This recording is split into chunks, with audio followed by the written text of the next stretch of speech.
Nigeria is not caused. Nigeria was designed this way. What you call insecurity today, bandits, kidnappers, terrorists, unknown gunmen, is not an accident of bad leadership. It is the final product of a system that started over 200 years ago with blood, religion, conquest, and power. Every fear you feel at night, every ransom paid in whispers, every soldier sent to die without answers, it was programmed long before Boko Haram had a name, long before unknown gunmen became a headline, long before the first kidnapping went viral. A map was drawn in blood, a crown was placed by foreign hands, a people were rearranged like chess pieces on a board they never saw. Your enemies do not always wear black. Some wear agbada, some wear uniform, some even wear holy books. And the most dangerous weapon in Nigeria has never been a gun. It is controlled chaos. Because when a nation is afraid, it never asks the right question. Who profits from the killing? Who benefits from the fear? Who sells the weapon? Who funds both sides? And why for over 200 years ago, no matter who is in power, the blood never stops? I will show you the fingerprints they left on your history, the deals made in secret, the wars that were never meant to end. By the time this video is over, you will understand one terrifying truth. Nigeria didn't fail. Nigeria is working exactly as designed. By the late 70s, northern West Africa was a patchwork of Hausa kingdom consisting of the Gobi, Katsina, Kano, and Zazu. These states were wealthy but suffering internal corruption, heavy taxation, and religious laxity in the eyes of conservative scholars. Usman Fodio was a Fulani Islamic scholar and a reformer who preached a return to stricter Quranic practices and criticized the ruling elite for moral corruption and unjust rule.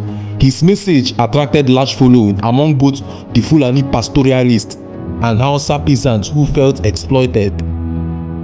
Before the war began, Hausa land was already cracking from within. Islam had become mixed with old traditional practices. People worshipped trees, rocks, spirits, and still called it religion. Rulers banned Islamic dress, discouraged conversion, and tried to silence preaching. To Usman Fodio, this wasn't faith anymore, it was corruption. The leaders themselves were no better. The Hausa rulers taxed people brutally, took bribes, sold justice to the highest bidder, and appointed their friends instead of the qualified. Sharia was ignored, power was abused, the poor suffered while the elites lived like kings. And beneath all this, Fulani communities were treated as second-class citizens, their property seized, their people exploited, their voices silenced. Tension with the rulers escalated when Yonfa, a former pupil of Fodio, who became Sultan of Gobi, began to restrict Fodio's preaching and influence. Yonfa attempted to assassinate Fodio, an event dated as far back as 1802, and increasing repression forced Fodio and his followers to flee and regroup at Gudu in the early 1804. Facing persecution and convinced that the Hausa rulers were illegitimate in religious terms, Fodio declared a jihad, positioning himself not merely as a preacher but as Amir al-Mumuni, which means commander of the faithful and a political leader. All this tension exploded when Sultan Yonfa, a former student of Fodio, turned against him, restricting his teaching, attacking his followers, and trying to crush his influence. Forced to flee to Gudu, Fodio made a choice that would change West Africa history forever. He declared a jihad, not just against a ruler, but against the entire system he believed had lost its soul. The war that followed blended religious reform, ethnic tensions, political ambitions, and economic opportunity. Fodio's forces, described as a mix of Fulani cavalry, warrior scholars, and dissatisfied Hausa subjects, fought a series of campaigns against the Hausa rulers. Despite some early setback, by 1808, his movement had seized key cities and established the Sokoto Caliphate. The jihad overturned existing kingdoms, replaced rulers with caliphal governors, and instituted a new political order grounded in stricter Islamic laws. The caliphate rapidly expanded into surrounding regions, and by the time of the 1820s to 1830s, it had become one of the largest and most popular states in West Africa. Two brutal facts came out of the movement. 1. Violence became an acceptable means to seize and legitimize political powers. 2. Fodio's movement institutionalized a clerical military state where religious legitimacy and forces reinforced each other. Whole ruling houses were replaced, rulers were deposed or executed in some areas, people were resettled, and the Sokoto administration established a network of emirs who collected taxes, enforced Sharia, and maintained military forces. That combination, religious sanction, military control, made the new order resilience and set a model where forces and faith were fused in governance. The Sokoto Caliphate remained the dominant and regional power until the scramble for Africa. In 1903, the British defeated the last caliph and they incorporated the Caliphate territories into the northern Nigeria protectorate.